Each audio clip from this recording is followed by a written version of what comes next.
Hello, welcome to the LED experience tutorial. Here we are. So we open up the hoop with a push button.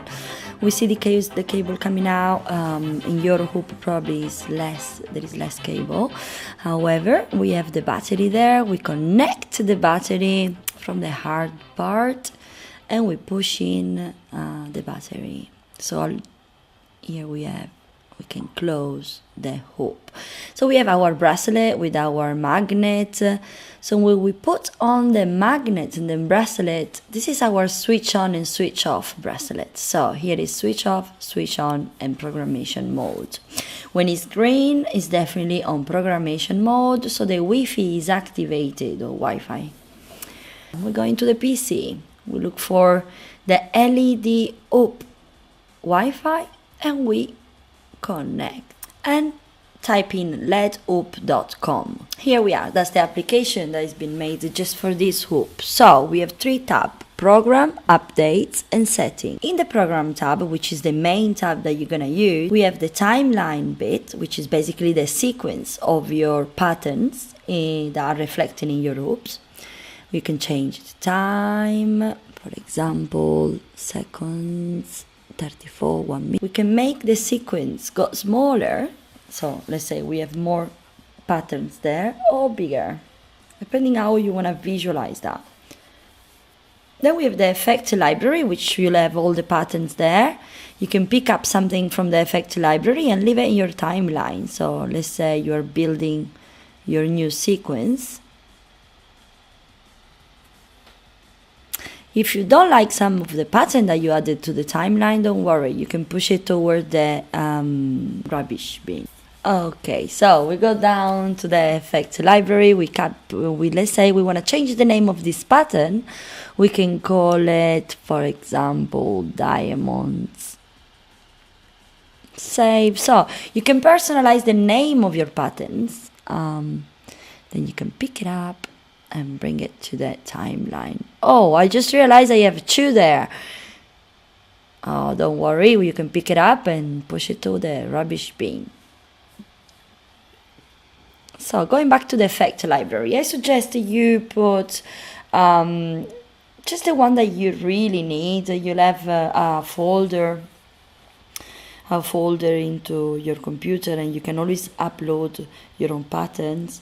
Call them as you like, as I'm doing now. Change the names, personalize as much as you can. Here you see, as I said, I have all my patterns here.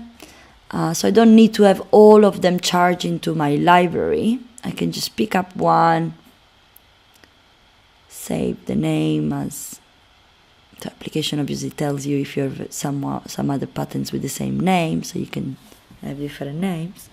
But it's very easy. So you go up to the upload a new pattern, you upload the pattern, change the name if you want to, and save. So you can always go there and select any BMP, PNG, or JPJ patterns. There must be a specific size. Here is the cat, for example.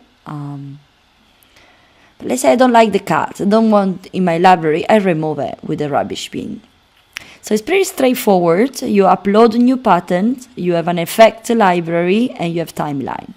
So the updates page, the update tab, let's call it, not the page, is about the update. So we will send you a hoop pack through email and you can upload through this tab. Okay, so the setting tab is telling us about the frame delay and the brightness. So the frame delay is basically going to tell you in what delay it is going to show the patterns.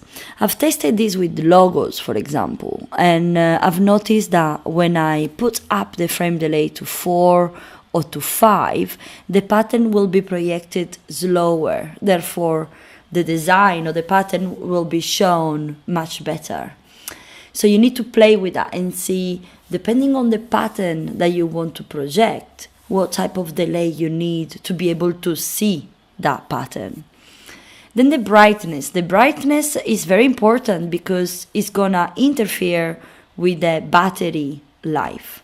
So if you put your hoop on 255, which is the top of the brightness, the battery may last less than if you put it on 150, for example, which is half of the brightness capacity of the hoop. I did my testing on 200 brightness and the battery lasted 45 minutes using a mix of patterns with different colors. Okay, so now that you have done the setting, you can save and go to program again, check that you have all the patterns there, everything is fine, close your page, disconnect, and you're ready to use your hoop.